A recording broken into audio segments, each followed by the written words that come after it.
Assalamualaikum warahmatullahi wabarakatuh. Perkenalkan, nama saya Alvan Hidayat Mustaqim dari kelas C. Pada kesempatan yang baik ini, saya akan mencoba bercerita sekilas tentang buku Tanah Hutan Rakyat. Perlu saya sampaikan bahwa saya menggunakan soft copy dan yang saya download dari website BPSDM. Buku ini ditulis oleh Bapak Aristiono Nugroho, Bapak Tulus Subroto, dan Bapak Panjang Soeharto.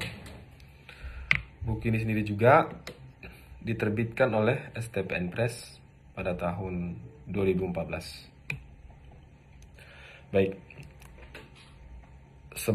sebelum masuk ke pokok buku ini, ada baiknya saya menyampaikan beberapa istilah yang diceritakan buku ini untuk menyamakan persepsi kita tentang beberapa istilah penting yang dibahas buku ini.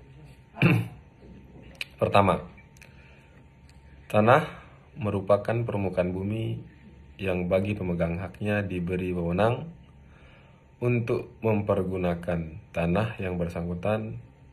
Demikian pula tubuh bumi dan air serta ruang yang ada di atasnya sekedar diperlukan untuk kepentingan yang langsung berhubungan dengan penggunaan tanah tersebut dalam batas-batas menurut Undang-Undang Pokok Agraria dan peraturan-peraturan hukum lain yang lebih tinggi.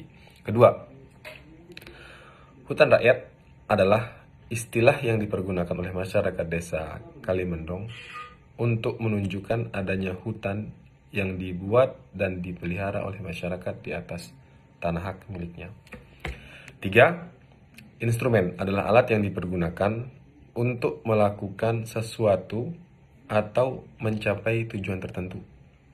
Empat, kesejahteraan adalah suatu kondisi ideal yang ingin dicapai oleh masyarakat desa Kalimendong, di mana masyarakat dapat memenuhi kebutuhannya yang bersifat dasar, bersifat psikologis, bersifat pengembangan, serta mampu memberikan sumbangan yang nyata dan berkelanjutan bagi masyarakat. Kelima,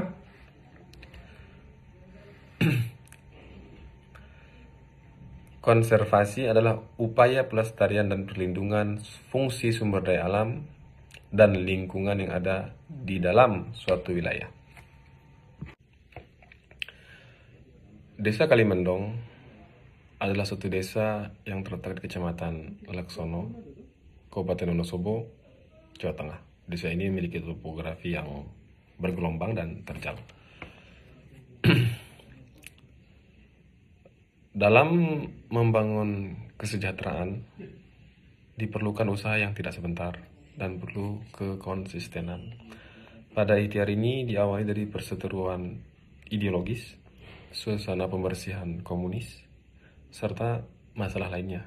Karena pada tahun itu, tahun 1965, pengaruh komunis sangat kuat dan pada puncaknya.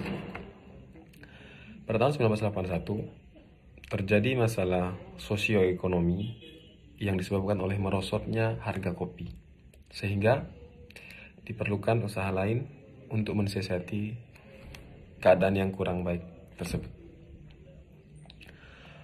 Era 1965 sampai sebelum 1985 dilakukan perbaikan mindset masyarakat agar dapat lebih bijak dalam menggunakan uang dan mengutamakan pendidikan di atas kebutuhan lainnya.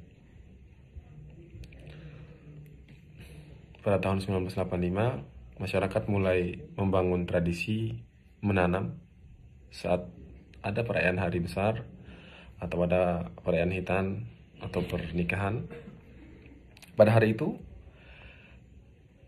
masyarakat menanam dan tanaman yang diperkenalkan adalah tanaman pohon albasia yang daunnya bisa digunakan untuk pakan ternak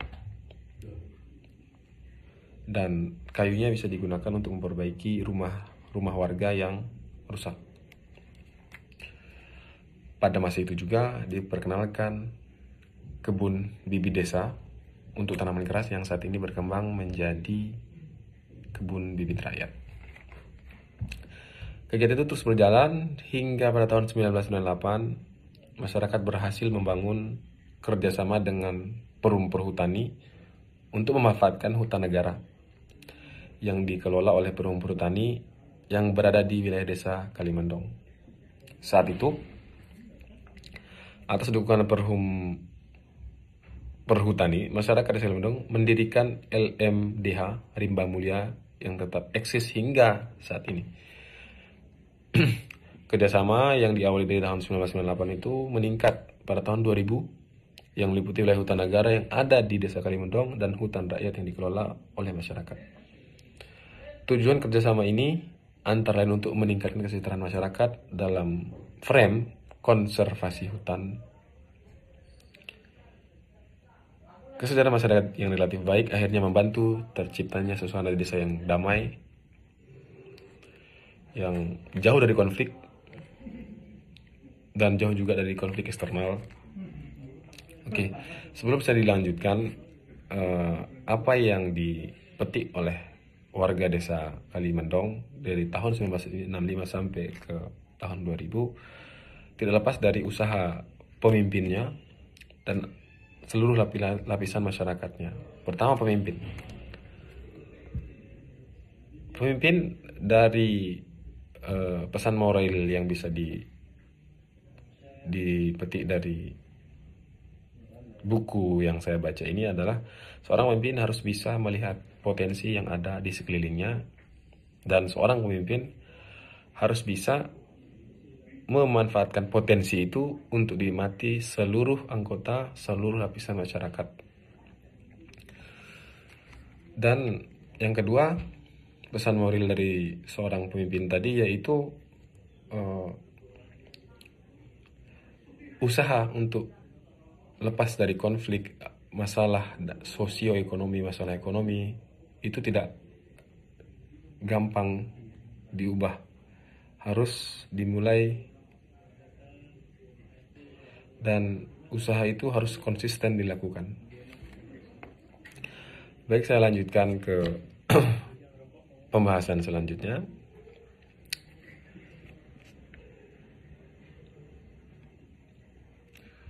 Pada masa itu, kepala desa memerintahkan pemasangan tanda batas berupa patok batas yang dipasangi atau biasa dikenal dengan melakukan asas kontradiktor delimitasi sebelum dilakukannya pengukuran bidang tanah agar bidang tanah yang diukur sudah terpenuhi syarat formilnya. Dan kegiatan itu sudah menghabiskan uang 8 juta rupiah, ukuran uang yang banyak di saat itu. Dan kebijakan itu dikritik oleh beberapa lapisan masyarakat di sana, dikritik oleh lapisan masyarakat yang kurang setuju dengan kegiatan itu. Tapi pada akhirnya apa yang dilakukan oleh pemimpin desa, Pak Kades, berbuah hasil baik, dan tanah masyarakat yang di sana bisa terbit sertifikatnya karena sudah dilakukan penataan batas terlebih dahulu, sehingga proses pengukuran lebih cepat dilaksanakan, lebih efektif dan efisien. Kemudian relasi antara hak dan kewajiban warga negara yang dikaitkan dengan buku yang saya baca ini adalah, sebagai warga negara kita berhak untuk mendapatkan fasilitas dari pemerintah berupa sertifikat kegiatan yang dilakukan oleh Pak Kades tadi. Sebagai warga negara kita boleh menggunakan hutan sebagai sarana untuk kesejahteraan ekonomi dengan memperhatikan kelestarian hutan, kelestarian tanahnya agar bisa dimanfaatkan untuk saat ini, beberapa bulan ke depan, tahun ke depan, hingga beberapa generasi mendatang.